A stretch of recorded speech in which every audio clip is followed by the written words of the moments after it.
My name is Dasong Gao. I'm working at the Air Lab as a master student. So today we're having Kevin Doherty from the MIT to talk about robot semantic SLAM representation and inference. Kevin is a PhD student at the Aerial Astro department and also a member of Marine Robotics group in the Computer Science and Artificial Intelligence Lab.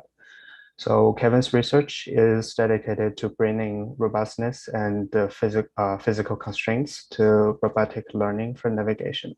So welcome, Kevin. Cool, thanks so much for the introduction. And thank you also, Nikhil, and to Paloma for inviting me to come speak at this seminar series. I've been following along with some of the earlier talks, and it's been really, really great. So I'm very thankful for the opportunity. So yeah, as Dasong mentioned, I'm going to be speaking today about robust semantic SLAM, representation, and inference. And I am a member of the Marine Robotics group at MIT, where I've been working with John Leonard for the past couple of years. And so this is our group at MIT. Thankfully, last year, at some point, we were able to gather in a safe way. And so this is a few of us that were able to get together on campus at MIT last year. And we tried to spell CSAIL MRG. This was our best effort. If you're interested in learning more about our research or what we do in the group, you can find our webpage at marinerobotics.mit.edu. If any of you in the future are able to safely come visit Cambridge, I'm sure any of us would be happy to show you around the lab. But yeah, I really do look forward to now we're finally back in the lab. I really look forward to a time when we can all meet up again and talk about SLAM, hopefully in person. So just a little bit more about my background. As mentioned, I'm a student in the MIT Woods Hole Drake program. I've been a student at MIT since the summer of 2017. And broadly, I would describe my research interests as being kind of at the intersection of machine learning and robot navigation. And in particular, I'm interested in developing more robust and intelligent autonomous navigation systems, as well as the applications of those systems to marine autonomy. And so here, as just a little bit of a fun photo. I was very, very fortunate to be able to attend RSS in 2018, which was hosted at CMU. And I got to take this photo in front of Doherty Hall. I have no relation whatsoever to the Doherty for which this hall is named, but I thought this was fun. I hope I get to visit again someday and maybe meet some of the folks who were hosting the seminar series in person. I should also mention before I dive in that if you find any of this material interesting, we've recently had the opportunity to publish a review paper about advances in inference and representation for SLAM. This was a review paper that I got to write with my co-authors, David Rosen, Tonio Tartan, and of course my advisor, John, and is available from annual reviews, and a preprint is also available on archive. So if you just search for advances in inference and representation for SLAM on Google, you'll find that paper. It's a great reference for some of the topics that I'm going to talk about today, as well as some other recent progress in things like certifiable optimization for SLAM. So the kind of central motivation for some of my work for the past couple of years has just been this observation that as we navigate, humans sort of seamlessly incorporate knowledge of semantics in our everyday tasks, right? To get from one place to another, we're reasoning about where we are based on things like buildings and street signs and bridges and all kinds of things like that, right? And so we'd really like our robots to be able to do the same thing, right? Not just getting from A to B, but also understanding their environment semantically. And this ability to build and maintain and then ultimately use semantic landmarks during navigation seems like one of the keys to developing more spatially intelligent robots. I'd further argue that recent advances in machine learning for perception have helped to make it possible to realize this vision for our robots.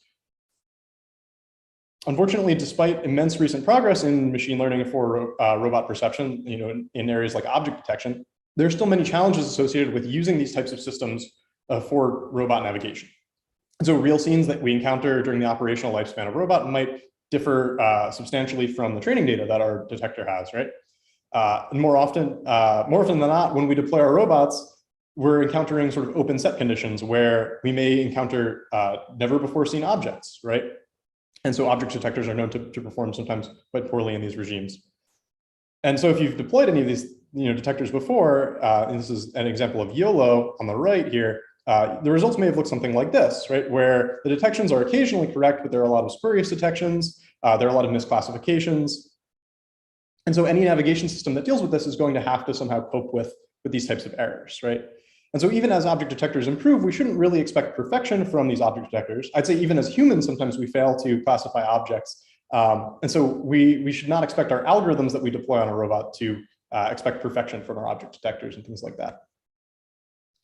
So just to summarize, we really would like to use semantic landmarks for navigation, but unfortunately, these object detections that we're getting from state-of-the-art neural networks, let's say, are fundamentally ambiguous. And often this arises because the detections that we get are bounding boxes, which may, for example, in this image on the left, contain multiple objects, right? There are many cars in this scene, and a neural network has detected 2 cars, but it's not obvious to me as a human which cars are being detected. And so this is leading to data association ambiguity, this question of which detection that my detector made corresponds to which landmark in the environment, right? And similarly, learned perception models can often fail unpredictably, right? We have to deal with issues like false positives, false negatives, and misclassification. And we saw this even in an example that I think is not particularly adversarial, right? These are fairly nominal conditions. The video that I showed was just from my apartment, right? It's not like we're deploying an underwater robot here. And so the kind of central theme of my research for the past couple of years has been that there's essentially this need for more robust and ambiguity-aware representations for semantic navigation tasks. And so to that end, I'm going to talk about 2 pieces of work. First will be dealing with mixture representations for Semantic SLAM, and this is work that we presented at ICRA in 2020. And then second, I'll be presenting some more recent and ongoing work that we've been doing on what we were calling discrete continuous smoothing and mapping. And so this is dealing with all sorts of problems where we might have to try to do state estimation where some of our states might be discrete, let's say. And in particular, the latter topic was developed kind of as, as we had worked on the former project, this ICRA paper, we realized that there were some tools that we needed that didn't exist. And so, more recently, we've been trying to make these tools more publicly accessible. And I'll talk about that toward the end of the talk. So first, I'll talk about this work, probabilistic data association via mixture models for robust semantic SLAM. And as I mentioned, this was presented at ICRA in 2020 and was joint work with my lab mates at the time, David Baxter, Edward Schneeweiss, and of course, my advisor, John Leonard. And to try to motivate kind of the technical contribution of this work, we might first consider the basic case of known data association. And so here we have a factor graph model. Now that we've all seen, Michael's talk earlier on, we've seen how, we can model robot perception problems in terms of factor graphs. And so I'll assume, that maybe our robot has some prior on its first pose. It has some odometry measurements that link its, links subsequent poses in our factor graph. And then we have some mechanism of detecting objects. And so in particular, I'm going to assume, let's say, that I have an object detector and maybe a stereo camera so I can estimate something like the depth to the objects in the environment, right? And if we know the data association, the problem is relatively straightforward because this is a very typical SLAM problem that we've seen in many of these talks previously, right? But unfortunately, if we do assume that we know the data association, but in fact we don't, maybe we get our data association incorrect. Let's say at time 2, our robot thinks that the correct data association was to landmark 2, but in fact, the correct data association was to landmark 1, we're going to have problems. And we've seen that, in fact, this does arise in practice. So here's an example from Olson and Agarwal in 2013, where it was shown that, as you start to add these incorrect associations to a pose graph, the map representation rapidly becomes unusable for navigation tasks. So how can we relax this assumption of known data association? Well, one way that we might attack this is to introduce a latent variable, which I'll call D here, and infer it online. And this D variable is going to act as a switch between the different possible hypotheses. So here, landmark 1 and landmark 2. And so rather than making a fixed decision at time 2, our robot says, it could be one landmark or it could be another landmark. And I'll just assume that I know that the hypothesis set, I know the set of landmarks that this measurement could have possibly come from. Right? And so with this sort of formulation, we can start to actually write down more formally the semantic SLAM problem. And so we might write this problem down as trying to find essentially the most probable set of robot poses consisting of 3D positions and orientations of our robot at all points in time. Semantic landmarks, which are just a position in 3D space, in our case, and a semantic class, which we'll assume is coming from an a priori known set of classes. And finally, these data associations, discrete variables that indicate the correspondence between our measurement and a landmark in the environment. And in order to do this, as I said, we'll assume that we have some kind of object detector as well as some relative measurements of odometry. This could come from wheel odometry or an inertial measurement unit, or in our case, often it comes from visual odometry. And so the primary difficulty that's associated with this sort of inference problem is that representing all of the possible hypotheses quickly becomes intractable, all of these possible data association hypotheses, right? This is going to grow in particular exponentially as the robot navigates. And so let's say maybe at time t=1, we make an observation which is ambiguous, and so it has two hypotheses, right? And then at time 2, maybe we make another ambiguous measurement, which also has two hypotheses, and so now we have 4 hypotheses. And you can imagine, as we continue to navigate, this quickly becomes intractable to represent, right? So any method that's using landmarks to navigate has to somehow address this problem. And as we saw, classical approaches for tackling this problem, like maximum likelihood data association, will often assume that we know the data association by picking at each point in time the most probable data association and then passing that information to the back end to this factor graph as if the graph were known correctly, right? And of course, as we saw, this can be brittle, when our measurements are error prone.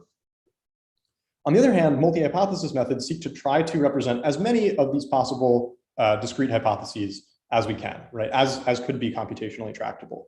And so recent work to this end is multi-hypothesis ISAM2. And this work essentially tries to prune hypotheses which become low probability. On the other hand, work in robust SLAM tends to try to incorporate discrete decisions as continuous problems, continuous optimization problems, right? So we try to turn this outlier rejection problem or the data association problem into something which is instead continuous. And historical work like max mixtures and switchable constraints have shown that this is sometimes advantageous, right? And in the context of semantic SLAM, more recently, probabilistic data associations that flexibly make soft data associations to multiple different landmarks have shown some promise. And the work that I'm going to present today kind of builds on ideas from both of these areas and tries to bridge the gap between some of the prior work on robust SLAM and more recent work on semantic SLAM to try to improve the robustness of our semantic navigation systems to uncertainty and ambiguity from our object detections. So the central argument that I'm going to make is that one reasonable way to approach this problem is to essentially eliminate these discrete data association variables from the problem entirely and solve a corresponding continuous optimization problem. So going back to our basic example from before, where we had two poses, we had two landmarks, and we had a single data association variable, we might formulate this problem as, as I said, as this maximum a posteriori inference problem. And we want to infer all these variables online. And the key observation here is that while this is intractable in general, we have a factor graph model for our problem. And so we can exploit the fact that we know the factorization of the posterior. And in particular, we can break this problem up into the set of factors, right? So here I have phi for these prior terms, and psi for the odometry measurements, and then rho are representing my landmark measurements. And this particular one has an ambiguous data association attached to it, right? And the key observation here is that this variable D, this discrete data association variable, is conditionally independent of everything given the landmark states and this X2 pose. And so you can imagine that, in this particular case, we only have two hypotheses for D. And so the whole factor graph only really has two discrete hypotheses that we have to worry about. But as this scales, we're essentially avoiding some of the exponential complexity that would grow by making this conditional independence observation here, by exploiting the factorization. And in particular, what we can do is we can break up this max over different terms in the factor graph. And the way to read this is essentially from right to left.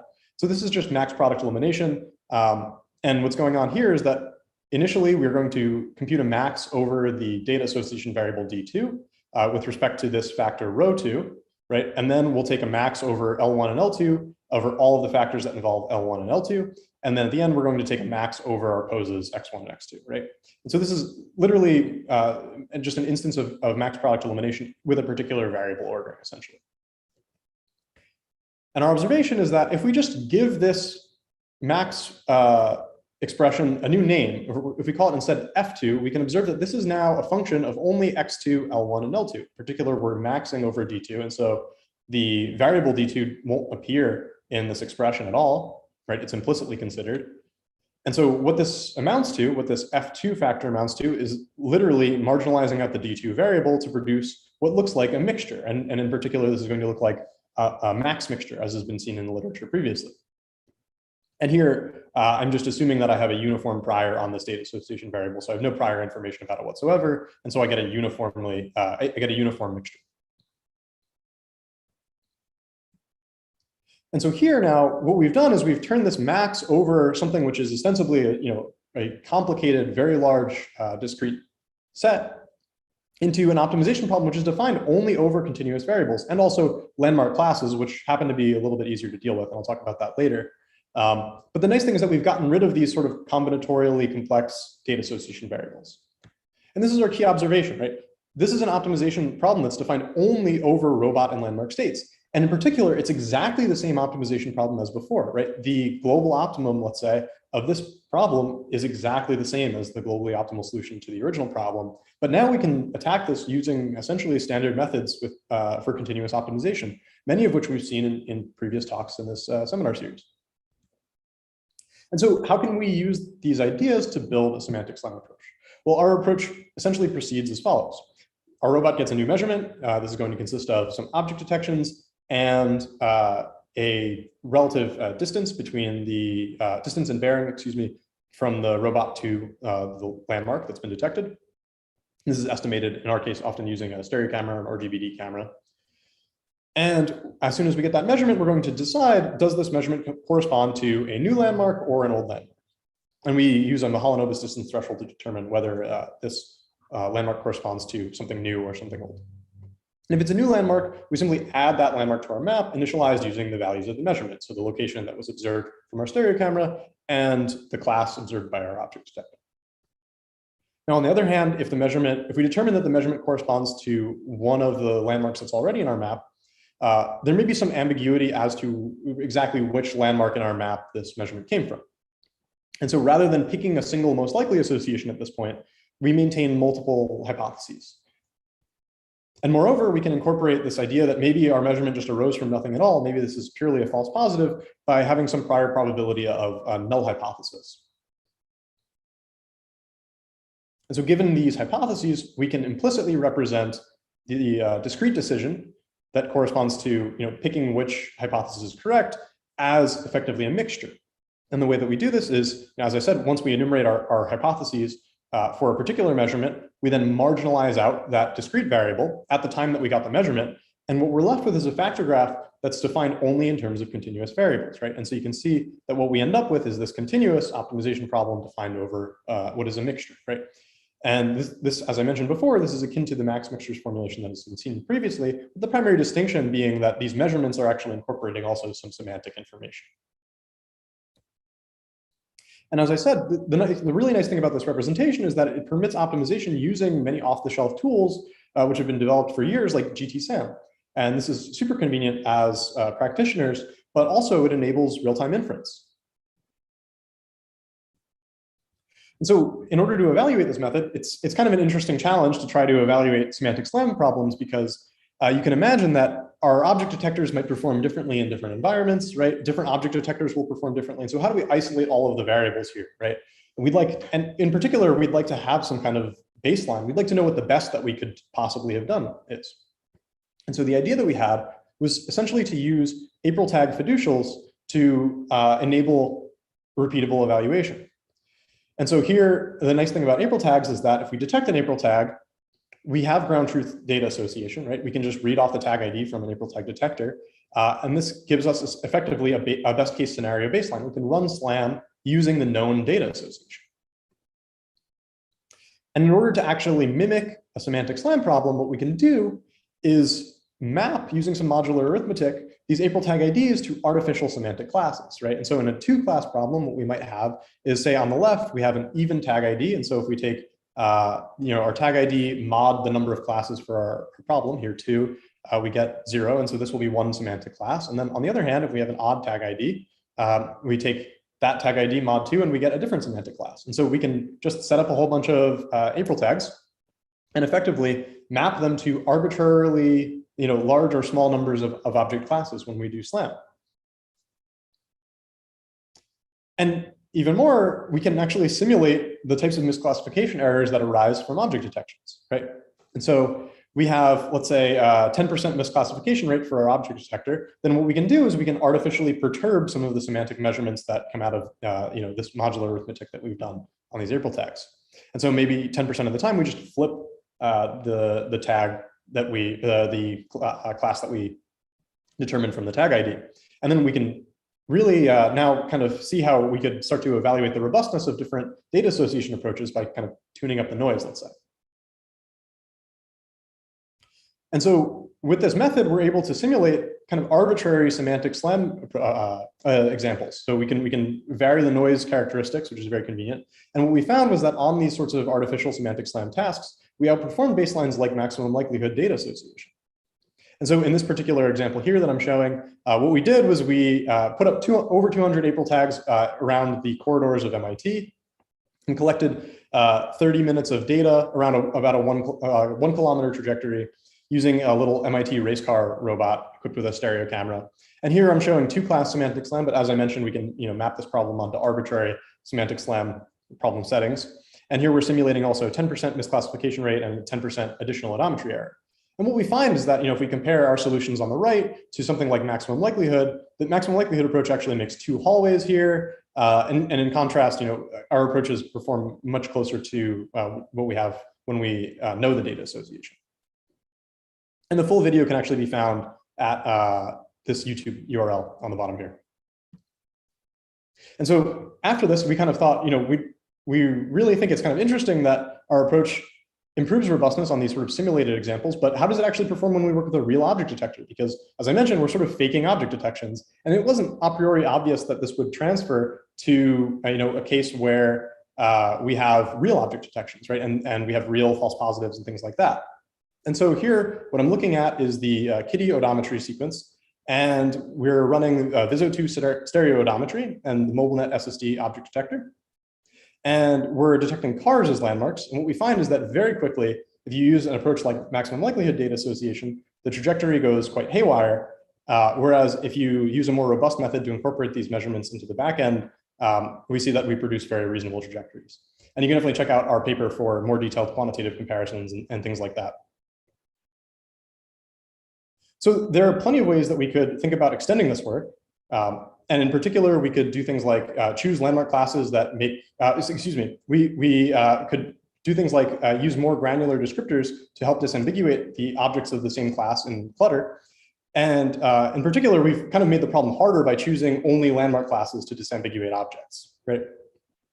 And similarly, what we'd really like is for front-end approaches to reduce ambiguity prior to the backend having to deal with these problems, right? And so joint compatibility approaches are one example that we can of a method that we could use to reduce the hypothesis space before the backend has to deal with any ambiguity whatsoever.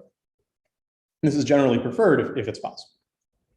And finally, we could think about using alternative geometric representations for objects. And so in this work, we considered that objects might be a point in 3D space, as well as a semantic class, but in reality, objects have extent and they have shape. And so we'd really like to use other properties of objects, both to create a map and also to do things like data association, right? Because the actual shape and geometry of an object, or more detailed geometry of an object, could be used in principle to disambiguate objects. And one example of a method for extending geometric representations of objects would be quadrics, which have become popular in recent years. And in more recent work, we've looked at using object poses, and so the actual 6-degree freedom pose of an object. And so for more information about that, I would recommend checking out our recent IRIS 2021 papers, which are here below: consensus-informed optimization over mixtures and a multi-hypothesis approach to pose ambiguity. And so just to kind of summarize, this work was all about effectively avoiding exponential complexity that's typically associated with multi-hypothesis methods, and reformulating this problem in terms of inference that can be done using standard nonlinear least squares techniques. And so the overarching goal of this project was essentially to leverage the benefits of learned perception models while offering improved robustness to their failures. So for more information about that, I would definitely encourage you to check out our ICR paper, which is here. It's also on archive. But yeah, I guess if anyone has any questions about this part, I'd be happy to take those questions now. And then I'll talk a little bit more about how we practically implement some of these techniques, in particular, how we deal with things like landmark class in the next part of the talk.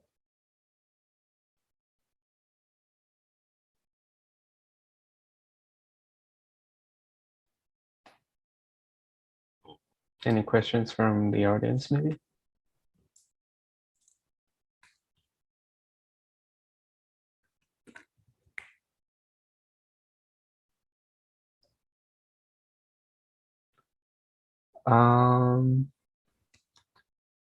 Jonas, please.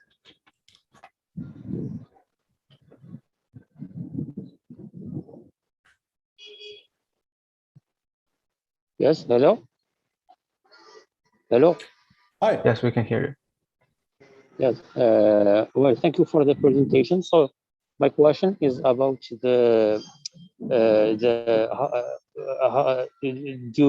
can use instead of the pose of object, a point cloud of the object to represent the objects. Instead of using only the 3D pose of the object, use a point cloud of the object. Oh, so is the question whether we could use a point cloud to capture the geometry of an object rather than using a single point? Well, yes, to represent the objects, but not only by one point, but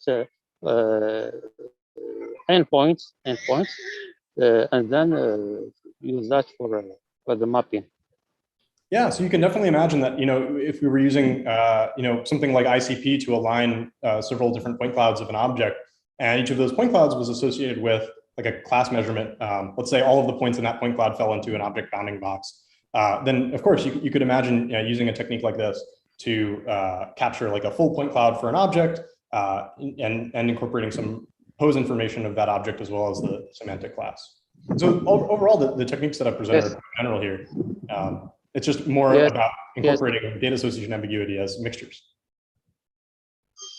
Yes, well, so just to compare between objects, because it's very important to do that.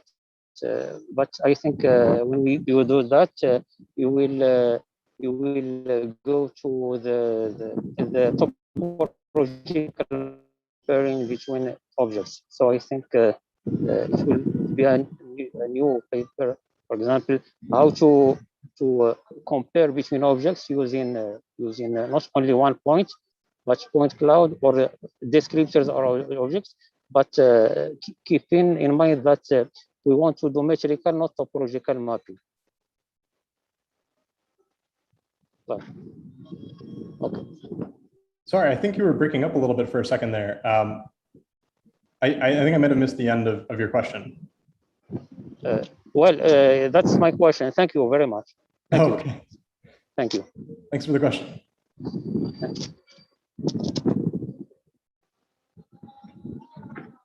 Okay, thank you for the question. Any other questions?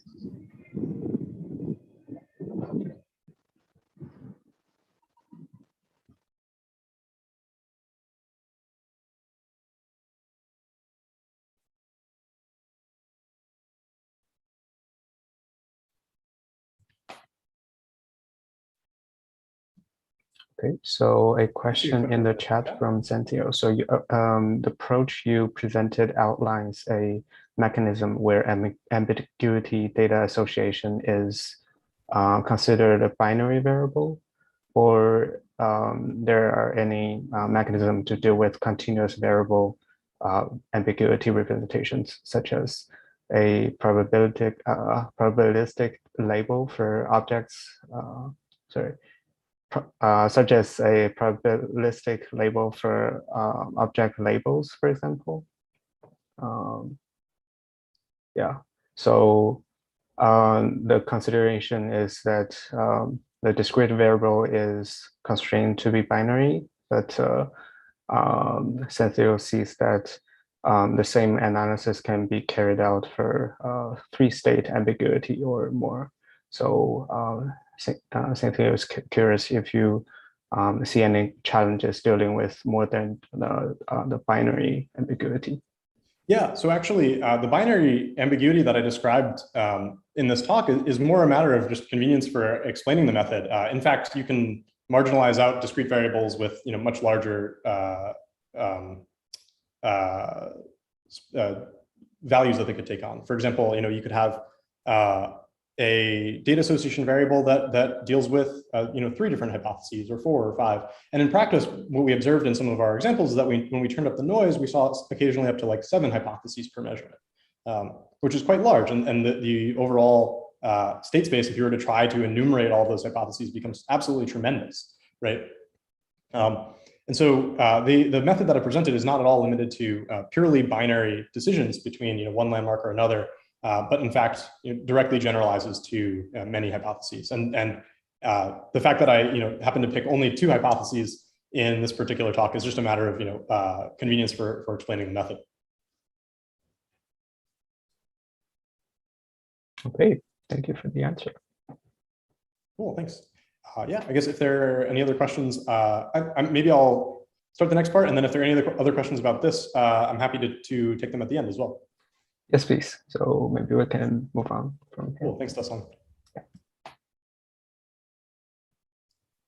So yeah, as I mentioned, even with some of these mixture-based representations, the general problem of doing discrete continuous inference, in particular, where we've seen just now arising from the fact that we're trying to infer landmark classes, as well as landmark positions and robot poses, this is particularly tricky in terms of developing practical tools. And so this work, which we're calling discrete continuous smoothing and mapping, is all about developing practical tools for researchers to be able to solve some of these problems in practice.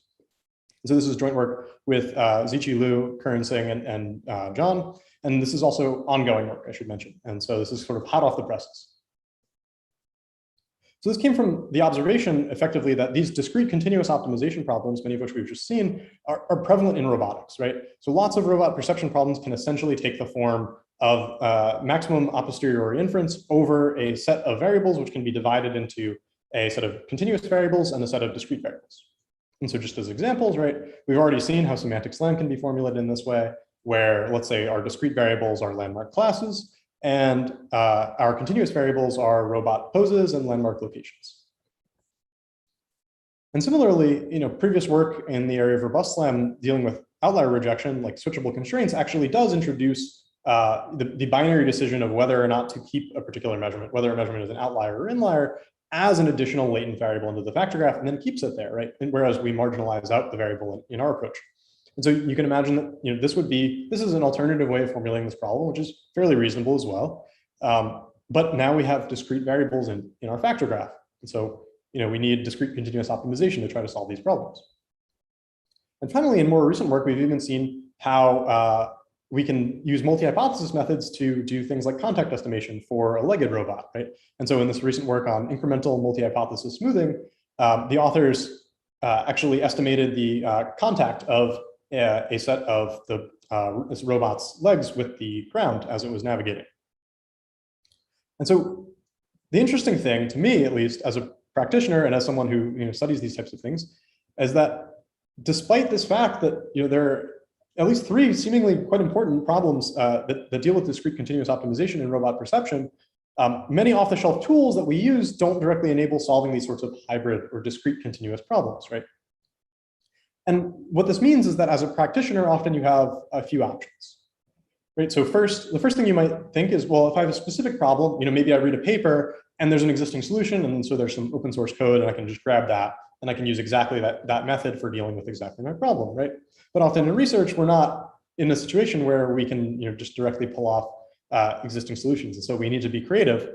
And if you don't have a situation where you can just grab someone's existing solution, what you might do to try to incorporate your discrete continuous problem into a purely continuous framework is to try to relax from a discrete to continuous variable. And maybe you'll do this using something like a link function, like a sigmoid, that maps from a continuous space to some kind of more discrete space, or something which could be rounded to a discrete set, right?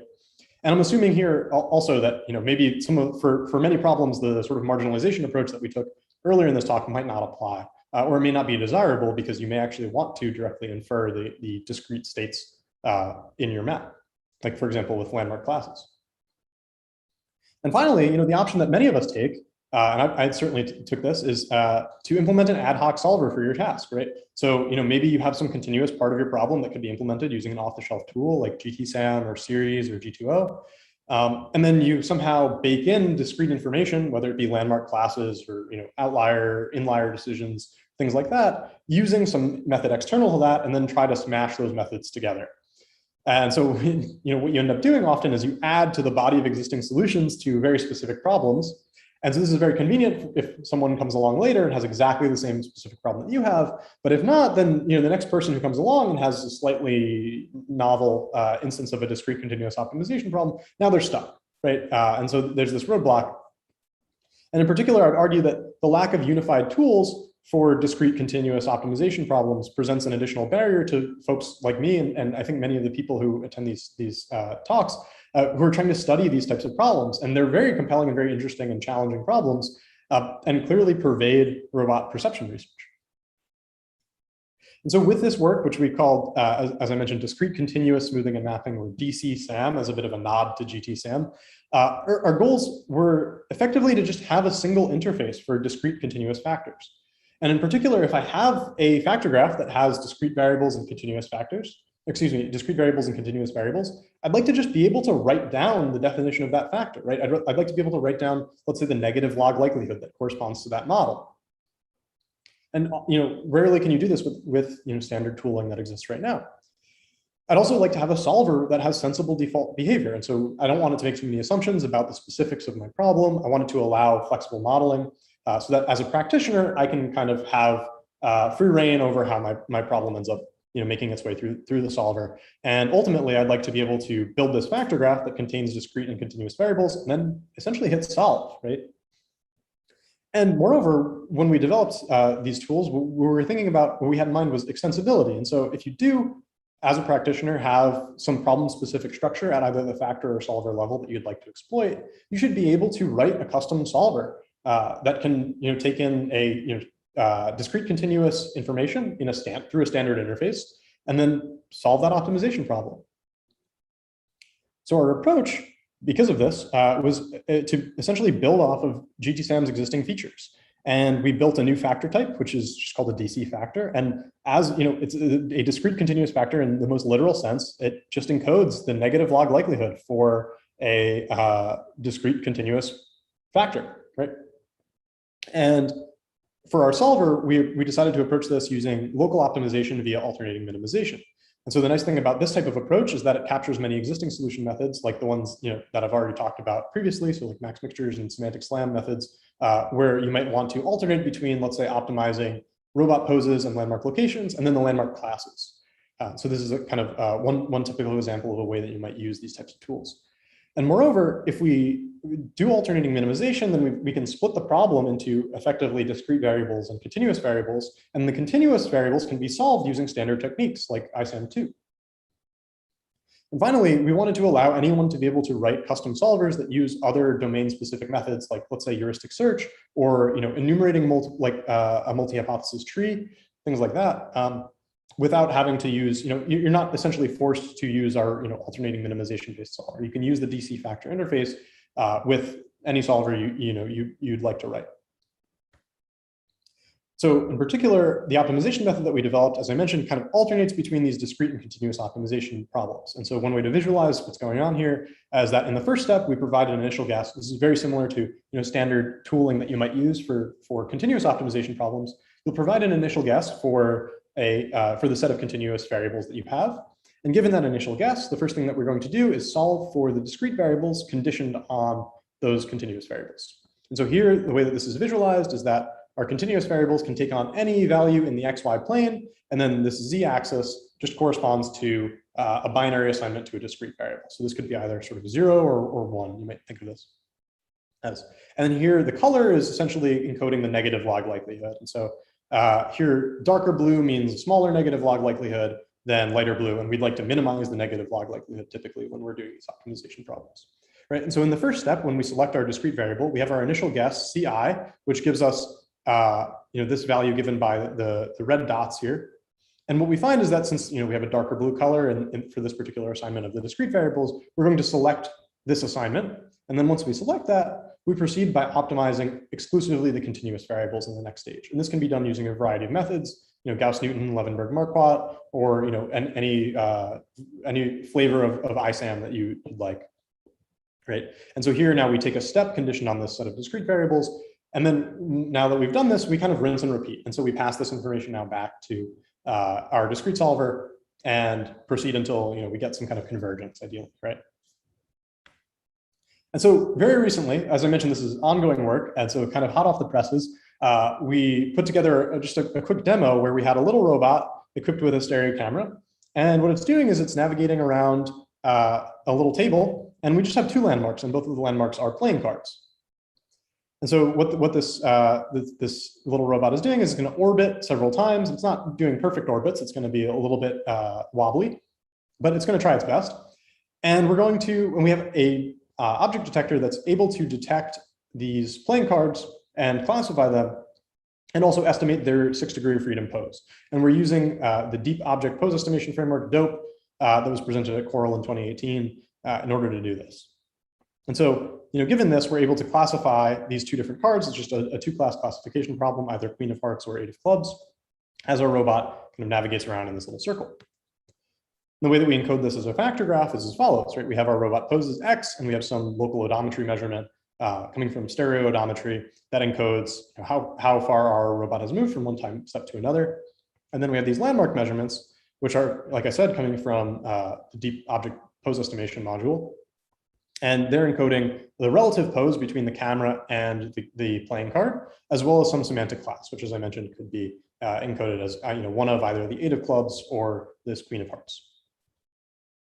And so as this robot navigates, it's making subsequent measurements of these landmarks. And what we'd like to do is infer online jointly the robot poses, the card poses, and the playing card classes. And I'll just mention briefly that an interesting facet of this problem is, of course, that these playing cards are rotationally symmetric. And so a pose estimator might not actually give you a consistent result. And so because of this, we actually use a mixture representation to capture that multi-hypothesis ambiguity. And for more on that, actually, you can read about that in some of the IRIS papers that I mentioned at the end of the previous section.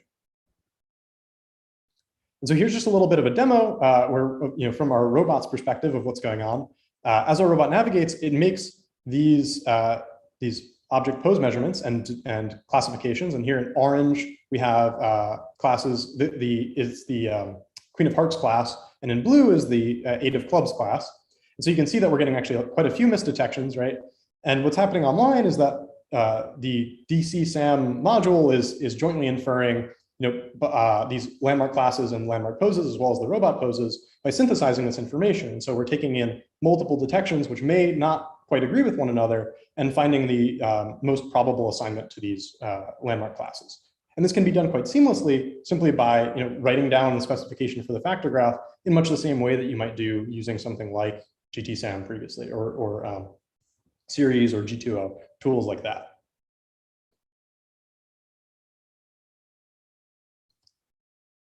And so just to give kind of a quick recap of these two sort of components, the first major piece of this work was really dealing with how we represent ambiguity in the context of semantic SLAM. And this ambiguity in particular arises because of issues with object detection, whether they be false positives, misclassification, or just fundamental ambiguity of bounding boxes that they may capture multiple objects in the scene. And so these mixture representations give us a way to encode that sort of ambiguity in a computationally tractable way, which we've shown in our experimental results has some empirical success, right?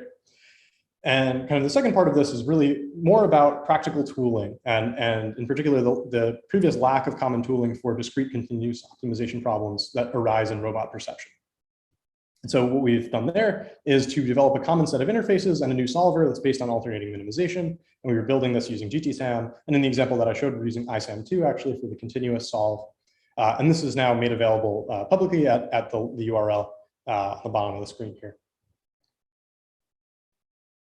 And so with that, I'll just acknowledge some of the folks who contributed to this work: David Baxter, Edward Schneeweiss, Zichi Liu, Curran Singh, Carol, Chad, and Antonio, and David, and my advisor, John, of course, as well as funding support from the ONR and from NSF.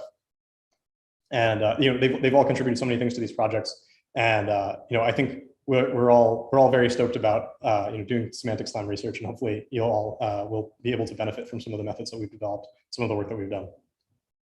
And so, yeah, I'll leave this up if anyone has any questions, either about the discrete continuous optimization work or, about the first part of the talk dealing with mixture representations.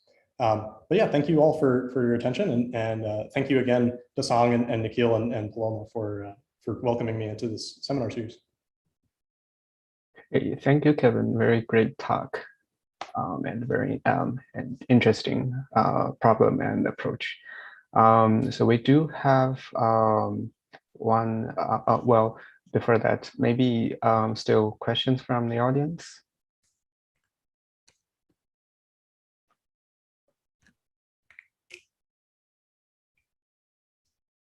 Feel free to speak up.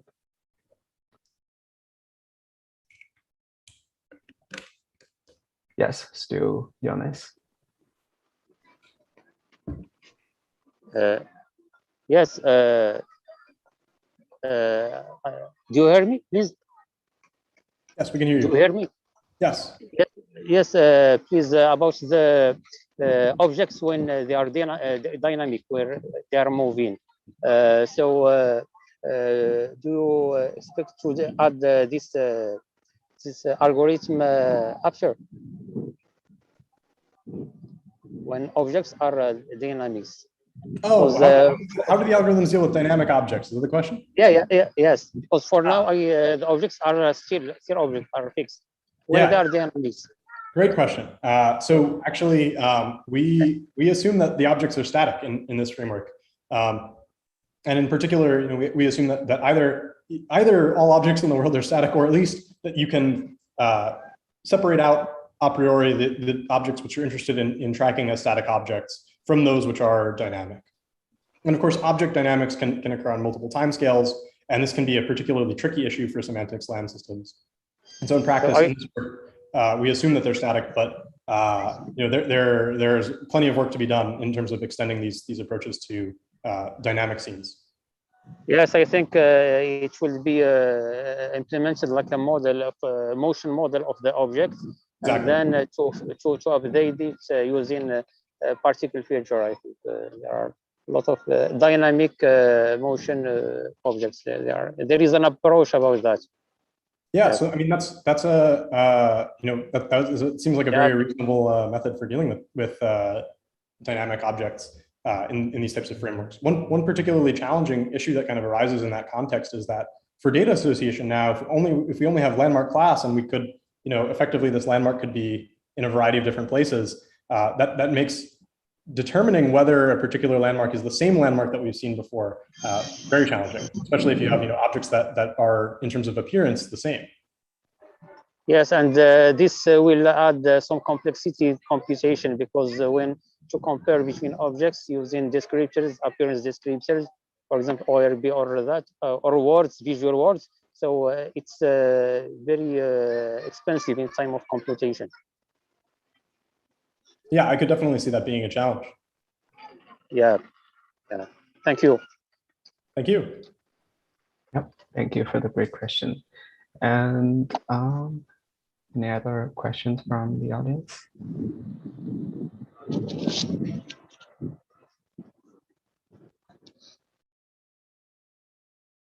Okay, if not, then we can move on to the questions on our streaming channel. So here's one question from Alan saying, so the approaches you described seems to try to skirt around the discrete aspect of the data association problem. So do you think that descriptive representations inherently lead to computational intractable problems? Discrete representations in general do not necessarily lead directly to computationally intractable problems. And in fact, an existence proof of that is that when we solve the semantic SLAM problem, if we know the data association, it's actually quite easy to infer the remaining landmark class variables, which are discrete variables, but because they come from a finite enumerable set, which is usually fairly small, it's relatively straightforward to actually implement a system that online infers things like the landmark classes. The tricky thing is with data association variables is actually reasoning about how they interact with one another, right? And so how one data association decision becomes coupled globally to the other decisions that you might make. And that's in particular why the exponential complexity arises in that context, whereas it's actually far more straightforward to deal with it in cases like when we're inferring object classes with known data association, where the problem kind of breaks up very nicely into individual subcomponents, which are individually not, don't contribute to an exponentially growing state space or anything like, or I guess the state space technically grows exponentially, but the what you actually have to look at or what you have to enumerate doesn't grow. Thanks for the answer. Maybe any other questions? Otherwise, I personally have a question. So seems like you're also interested in combining deep learning approaches to the robust semantic SLAM. So in this regard, do you think there's any value that say if we're using kind of like a deep network to predict the data association as a prior or something like that? So basically combining the deep network into the data association process, either by say just predicting the scalar uncertainty or by say if you have two landmarks and you match their descriptors and use the descriptor distance as a measure of uncertainty, to find any value in that approach?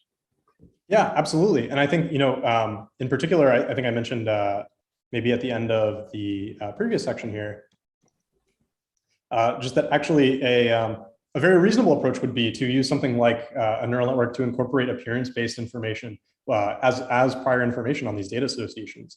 And again, this is something that is actually easily encoded in terms of these priors, right? And so here, with this factor graph, rather than having, let's say, a uniform mixture, the way that these sorts of priors would arise is actually as component weights. And so rather than having this uniform mixture, we would have, different modes of the posterior that have effectively different height in if you're visualizing this in probability space, or they're different depth in terms of the negative log likelihood. And so, that seems like a very reasonable thing to do. It's a great way to extend these types of approaches, is to incorporate some kind of appearance-based information. And in particular, this would help disambiguate between objects. Like if I have, a whole collection of mugs, but they're all like slightly visually different, right? If we just have class information like that, this is a mug, and position information like where it is in space, it's going to be tricky to actually associate these measurements of, detections of mugs in clutter. Whereas if we have some appearance information that like, this mug has the Carnegie Mellon logo on it, right? Whereas this mug, has something else on it. I think that type of appearance information can help us disambiguate between objects. And it seems like deep learning based methods have had some success as far as that goes. Great, thanks for the answer. And we have two more questions from the internet. So first one, will you release the source code for probabilistic data association via mixture models for robotic semantic SLAM? Yeah, that's a great question, and that should be coming out soon. In fact, we reworked all of our internal code for that method to, or I should say, we're actively in the process of reworking all of that code to use this new solver, the DCSAM solver that I described in this talk. And so, once that's done, that code will be released, hopefully as soon as possible. Great. And the other question is, so you mentioned handling ambiguity requires reasoning, which in this work is represented as a mixture model. So would you comment on the type of causality that is required to handle this ambiguity? type of causality. So, I mean, so one interesting thing that arises in particular in this type of work and similar approaches as well is that this decision about whether or not we make a new landmark seems to be quite crucial, right? And in particular, this has kind of a causal influence on the rest of our factor graph. And so if we decide to make a new landmark, then what you can imagine is that suppose we allow this to be a multi-hypothesis decision. Suppose we allow for the possibility that when we made a new landmark, maybe that was a mistake, right? And at a future point in time, we observe a landmark or we make some object detection and we determine that it corresponds to the landmark that we just made. Then the issue is that if at a later point in time, through, by virtue of just, jointly optimizing all of these variables, we arrive at a conclusion that effectively we should not have made that new landmark to begin with, then a question arises of whether or not we should have made the decision to associate a new measurement to that landmark, right? That landmark no longer exists as far as we're concerned. And so this can be kind of tricky because it introduces an even more tight coupling between data association decisions at different points in time. And so the way that this manifests, if you try to attack it using some of the approaches that we talk about in this talk, is that you end up, when you start to marginalize out some of these discrete decisions, you end up having to reason about all of these decisions kind of at once. It becomes very tricky to do global solutions, right? It's possible that in these types of situations, a reasonable approach may be actually to keep around some smaller subset of discrete variables which can account for particularly ambiguous situations. But ideally, if we have to iterate over discrete variables or enumerate these association sets, we'd like to keep that to a minimum because it's going to greatly increase the computational complexity of inference.